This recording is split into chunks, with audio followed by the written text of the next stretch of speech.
What are some of the common challenges that people are facing, and how do you deal with them? Okay, I mean, I what I want to say before I launch into them, and I certainly have some that I can share, but something that I want to point out is that students will sign up often for this master's or this PhD journey with some general interest in their topic. You know, they're doing it for some reason. Either they know about it, or like I did mine. It was like a little niggle that I wanted to find out more. But they often come in there. They might be doctors, they might be lawyers, they might be social workers, teachers, and they come in with this package of skills and knowledge about how to write and how to read as they would do in their profession. And then suddenly, though, they're students and they are meant to know how to do this thing called academic writing. And just like you said before, so often I feel like there's no kind of build up to what that means. It's just like, here, go and write like this, but not a breakdown of what actually is this. What are the conventions? What is this language that we need to use? Hey, what are like references?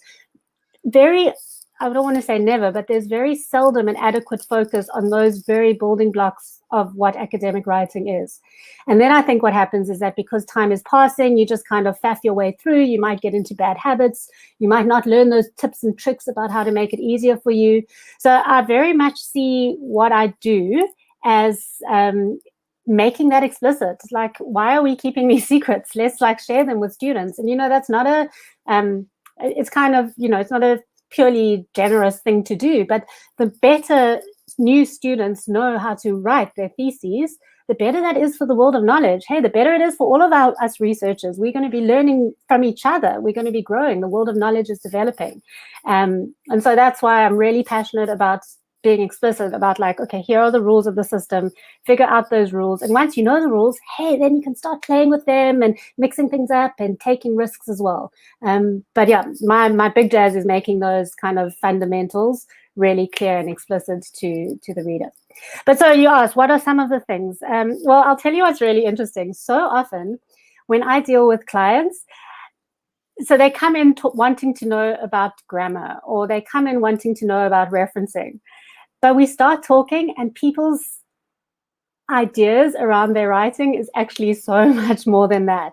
I mean, it often taps into something like really deeply psychological and from people's background. I mean, I always talk about, I once did this workshop. I was a participant, and it was for university lecturers who are now going back to reflect on their own practice. And we were talking about, we were asked to speak about writing and talk about our memories or what links to our writing. And I couldn't believe, here were these like established academics with papers published, PhDs, the whole story. But when asked about their writing, they were talking about how in grade 4, Mrs. Smith marked their paper with red pen, and like how they'd just never been able to get over that. So very often what I'm dealing with when I'm speaking to students is about, you know, how do they feel about their writing, boosting confidence, highlighting actually what there is that they're doing well, because nobody goes into a master's or a PhD program without being, you know, fundamentally super smart and jacked up. So it's also about, I think, highlighting the things that they do well. And I think coaching is a lot about that, you know, as opposed to editing someone's document and fixing it. I think coaching is about skills development, but also about people development, about confidence development, and about allowing students to see that they can do this thing, you know, that it is within their reach.